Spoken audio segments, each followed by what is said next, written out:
ایک اور حکمت آپ ہمارے ناظرین کی خدمت میں پہنچائیے کہ کیا رہی ہوگی امام کی، کہ امام یعنی نبی کے زمانے میں جناب جعفر طیار کچھ لوگوں کو لے کر کے مکے سے ہجرت کر رہے ہیں مگر حبشہ جا رہے ہیں، تو امام حسین علیہ السلام کے پاس بھی بہت سے آپشن تھے، حبشہ، بصرہ، مدائن، کوفہ، لیکن آپ نے ان تمام شہروں کو، اور بھی شہر، ان تمام شہروں کو چھوڑ کر کے آپ نے کہا نہیں ہم مکہ جائیں گے. اس میں امام کی کیا حکمت رہی ہوگی؟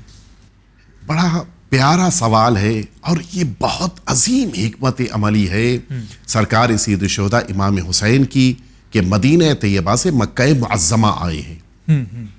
حکمت عملی کیا ہے؟ واقعہ ہے 28 رجب المرجب سے جسٹ ایک دن پہلے کا، یعنی 27 رجب المرجب کو امام حسین سے بیعت کا مطالبہ کیا گیا ہے. اچھا، یہ رجب کا مہینہ ہے، اس کے بعد شعبان المعظم آئے گا، اس کے بعد ماہ مبارک رمضان آئے گا، شوال، ذیقعد، یہ 4 مہینے جیسے ہی گزریں گے ایک بہت بڑا اجتماع اور بہت بڑا مجمع آنے والا ہے، اجتماع ہونے والا ہے مکہ معظمہ میں.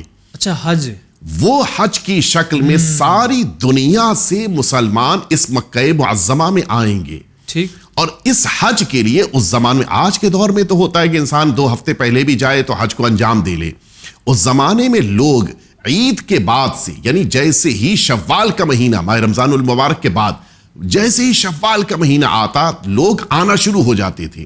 اچھا. اور یہ شوال کا مہینہ کب آ رہا تھا؟ جسٹ 2 مہینے بعد، شعبان اور ماہ رمضان، اس کے بعد شوال کا مہینہ آ رہا تھا. امام حسین علیہ السلام کی نظریں یہ دیکھ رہی تھیں کہ اگر یزید جو باطل طور کے اوپر مسند خلافت پر بیٹھا ہے اس کی حقیقت کو لوگوں تک پہنچانا ہے تو پھر اس کے لیے سب سے بڑے مجمع یعنی حج کا انتخاب کرنا چاہیے. دنیا میں کہیں بھی امام حسین علیہ السلام تشریف لے جاتے، یقیناً آپ کے چاہنے والے، آپ کے ماننے والے ان کے درمیان آپ ہوتے، لیکن اتنا بڑا مجمع آپ کو نہیں ملتا جتنا بڑا مجمع آپ کو مکہ معظمہ میں ان حاجیوں کی شکل میں ملا ہے. اچھا، حاجی ہمیشہ رہنے کے لیے تو نہیں آیا ہے، وہ تو آیا ہے حج کرے گا، اپنے وطن واپس جائے گا. بالکل. اگر حاجیوں کو مکے میں کوئی پیغام دیا جائے گا تو وہ خود بخود پوری دنیا میں نشر ہو جائے گا. جی.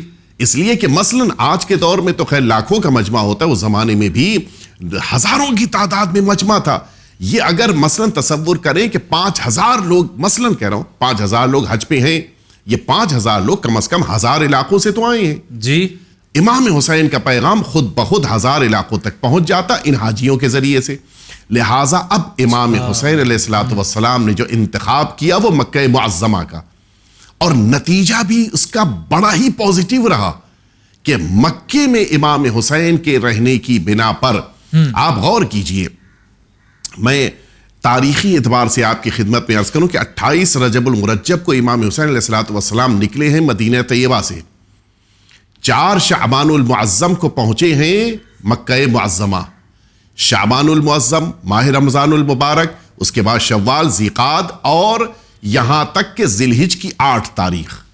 تو اگر ادھر سے 6 دن کم کیجئے تو ادھر سے 8 دن بڑھا دیجئے، آپ پورے 4 مہینے امام حسین رہے ہیں مکہ معظمہ میں. جی.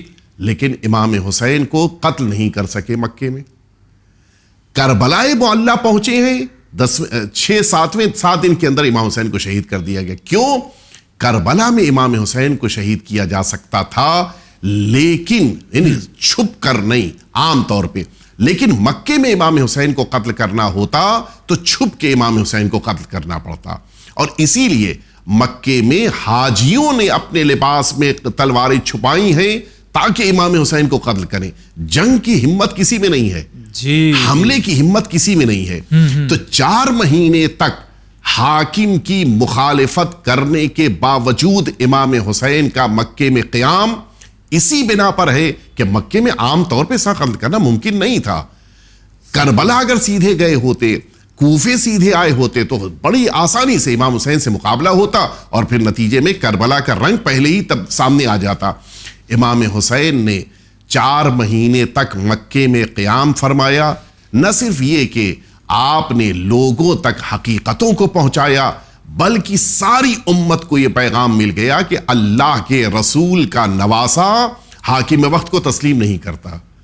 اب یہ اپنے اپنے علاقوں میں جا کر یہ اپنے اپنے علاقوں میں خبر پہنچ گئی کہ امام حسین نے قبول نہیں. اس زمانے میں میڈیا تو نہیں ہے, طریقہ کار یہی تھا اپنی بات کو پہنچانے کا. یہ حکمت عملی بڑی اسٹرانگ تھی جی, اور اس کو اگر سمجھا جائے تو پتہ چلتا ہے کہ واقعاً امام حسین علیہ الصلوۃ والسلام نے مکہ معظمہ کا انتخاب فرمایا. یہ واقعاً امامت کی نگاہ تھی جس نے دیکھا کہ حقیقتاً دنیا تک اگر پیغام پہنچانا ہے تو مکے سے بہتر کوئی جگہ نہیں ہو سکتی.